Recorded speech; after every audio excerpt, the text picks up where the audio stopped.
In this video, I'm going to show you how you can easily delete Instagram messages on your iPhone. Be sure to watch the video to the very end so you don't make any mistakes. Let's get started, guys, and first off we need to open up Instagram app and then tap right here to go to our chats list. After that, we need to enter a conversation. Here I got some messages, and if we want to delete a particular message from a conversation, all we have to do is just long press on it, and then down below here tap Add Unsend. That will remove that message from both sides. Unfortunately, in this way we can delete just our own messages.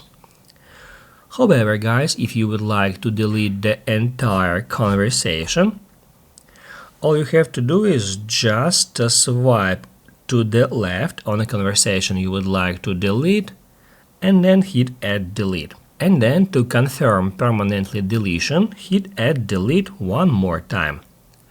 Basically, guys, that's it. So if this video was helpful for you, don't forget to hit the like button.